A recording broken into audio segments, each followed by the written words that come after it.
Let's talk about another national team now, the Flying Eagles. A lot has been said about the Flying Eagles, and I always pray that this team will not crumble under the weight of expectation.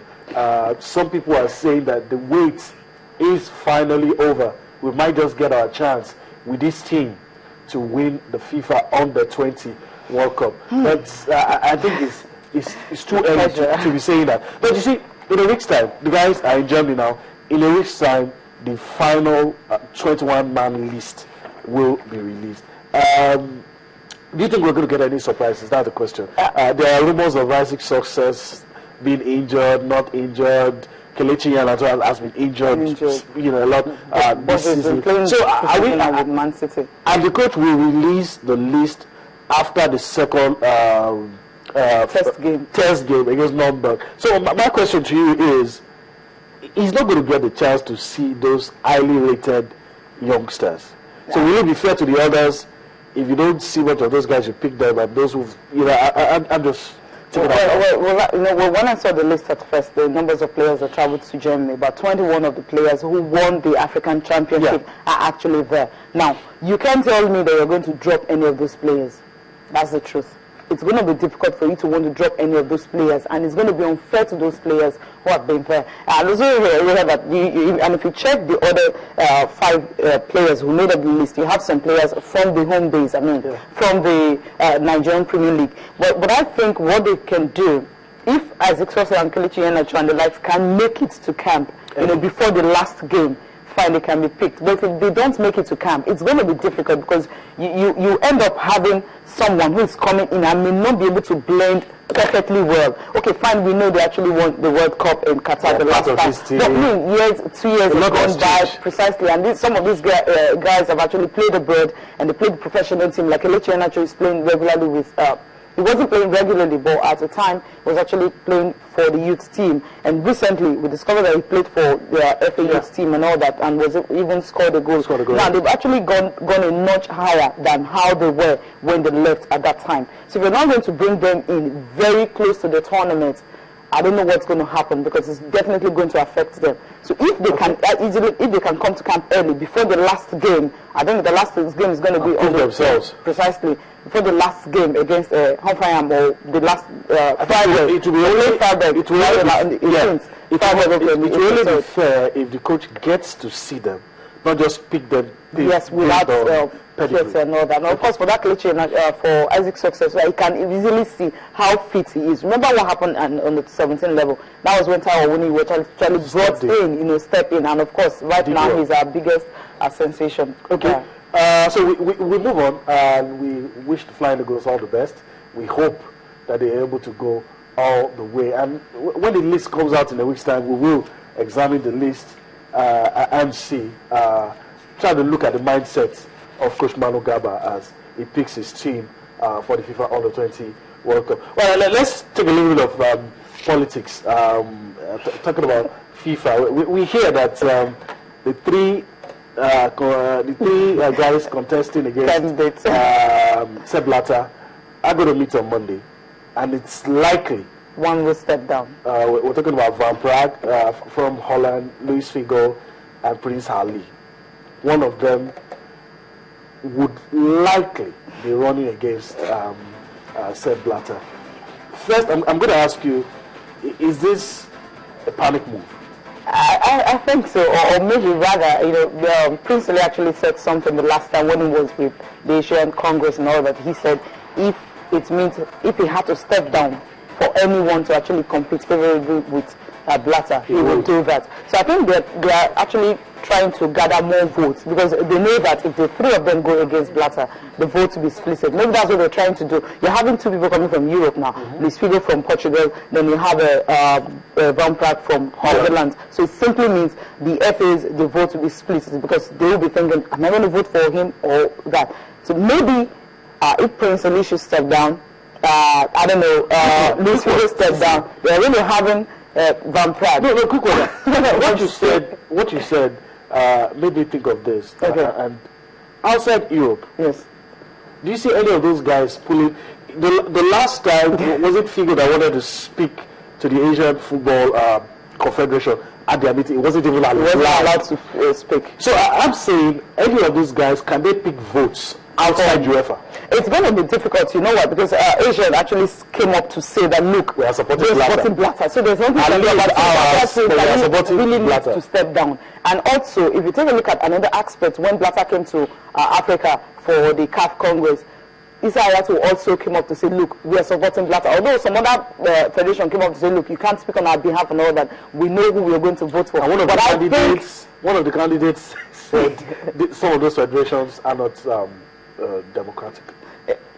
You really, you know, how can one person say we're going this way? No, the question you asked me, FIFA itself, how democratic is FIFA? Okay. That's the big question you're going to ask, because it's like football. It's not like a nation you're running. You actually have a set of people. You know, you have the committee. Those are the people actually form the bulk of whatever happens. They make the decision. You just have like 6-7 members who makes the decision for everyone. So no matter what the Nigerian Football Federation president is going to say, it may necessarily not matter. Maybe Picnic might have the issue of, okay, Nigerian FA, they want to vote for Prince Ali or Luis Figo. But if CAF is saying we're going to give our votes, we're going as a block. Precisely as a block to vote for Sepp Blatter, what are you going to do? It's going to be difficult. But I think Prince Ali might just step down. Maybe Luis Figo might just step down. Maybe Van Praag might get more votes or something against Sepp Blatter. Okay, you've already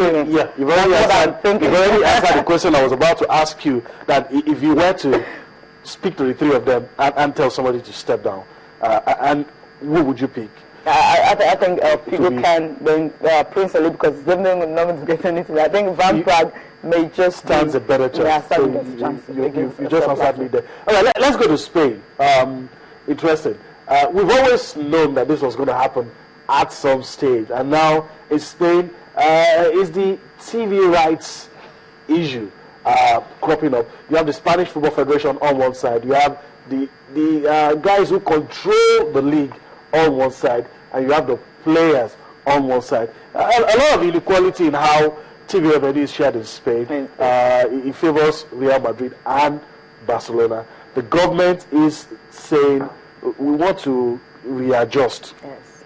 We want to readjust this, but the Football Federation is saying no, you can't do that. But in a twist now, the players are saying we're going to go on strike because our rights are being violated. And a lot of characters involved in this. But I don't know. It looks to me like the Spanish Federation is isolated in this. Yeah, I think so. But I think what the government is trying to do is actually the best for the league. Now, take a look at a situation whereby you have each of the clubs having to manage or rather market their own deals. That's what they do. That's why you still have Barcelona and Real Madrid will still remain the richest club in the world. There's nothing you can do about it because they have people coming to the stadium. They know how to sell their matches and all that, and how much they get from it goes to them. Now, if you have to market precisely, now if you have to market it, as the Spanish league, the whole teams involved in the top flight, you market it like that, or rather the whole, both the first division and the second division, of course the third division, you market everything like that, and the money is now shared among them. Equally. I think it would be better, because if you check, I think it was one time we were talking about the fact that Cordoba why would you allow a team to beat at home 8 goals to nothing? It's as if these clubs cannot compete at all. Exactly. So that's why the Spanish league will always be between two horse races, and sometimes when Atletico Madrid come in, it's difficult because after just 1 or 2 seasons they go by, because sometimes their top players are being so they can't compete at that level. So it's difficult because they don't have the money to spend on top players. But by the time you now have when you now have a TV right deal, I mean it's under the law, and everyone gets to share the money, among top divisions and all that. I think all of them will benefit from it. The Spanish Federation is saying that, look, this is bogus, because you're planning to take money from football to fund. That's the accusation. Yes.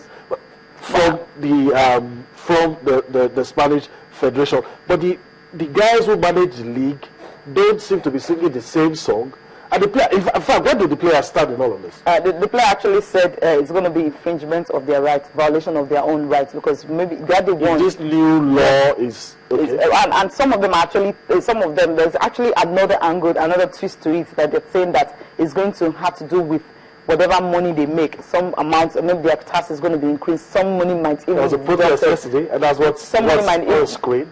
Somebody might. The players, all the top players in Spain. Real Madrid captain and vice captain, Barcelona captain and vice captain. They were all there. Xavi, Andres Iniesta, you can't violate our rights. And when these guys do step up, you know you have to listen. But if it has to do with the image rights you're talking about, I think I totally agree with them. But if it's a situation whereby, you know, you have to like sell the Spanish league as a whole, like you do, like what happened in England, especially where you have a TV, there's a deal and they buy all the matches and they get to share the money equally. I think totally agree with that. We will allow for that, but of course, Real Madrid and Barcelona will still, it will reduce their influence, but they'll still get more because than the other clubs. But you're not going to be having situations where Malaga is in trouble today, Aiba is in trouble tomorrow. They just can't compete against the top two. So this would probably change that.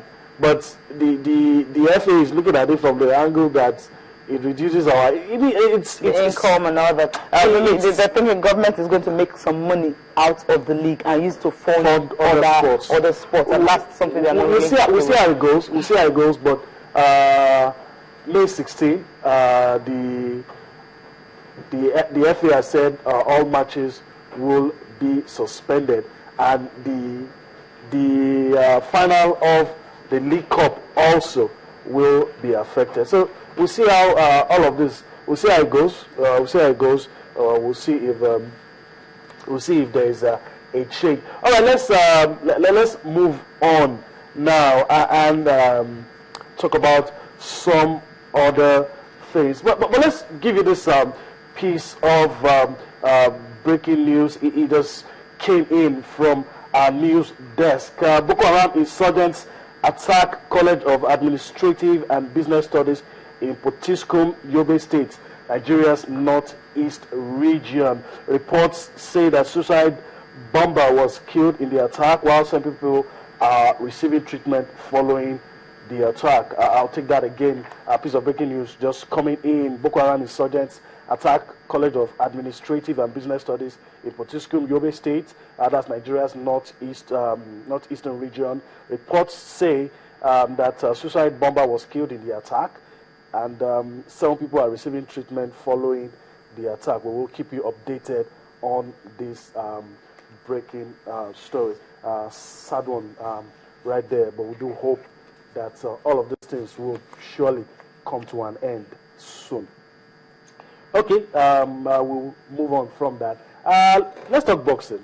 And Manny Pacquiao has been in the news for all the wrong reasons, a lot of backlash. Yes. After the fight, the money man, Floyd Mayweather, said, okay, I'm open to a rematch. Now the issue of, well, I was injured, that's why I lost. And Floyd seems to be angry and says, you're not going to get a rematch from me if you're making it look as if you lost because of that injury. Now, if you check immediately after the game, I mean, at the press conference, what Manny Pacquiao said, he said he wouldn't really say the injury was responsible, but the only thing he said was that because of that injury, he couldn't use his right fist as much as he would have loved to. So it means, okay, the injury may have hindered that. I mean, Manny Pacquiao, I wouldn't really not blame him. Maybe if he had actually come up to say that he's injured and the fight is postponed again, what's the possibility that fight will go on? I think that's the reason he felt, okay, let me see if I can go into the ring and fight. And everyone is saying that was actually a fraud because he shouldn't have done that to them. I think a rematch is not necessary because I wouldn't want to, see that boring fight again. Okay. Sleepless night, you know what that means? All right, Cecilia, we're about to go, but let's quickly wish somebody Pele has been admitted to the hospital for the second time. But we don't want the 74-year-old to go just now. So we're just saying, Pele, get well. We hear that he's in a stable condition after undergoing surgery for an enlarged prostate. But this is the second time in 6 months that is happening. But we hope that he gets well soon. So get well, Pele. All right, that's how we wrap things up on the show this morning. We do hope that you've enjoyed everything that we were able to do. Sports This Morning comes your way again next week. Join us again.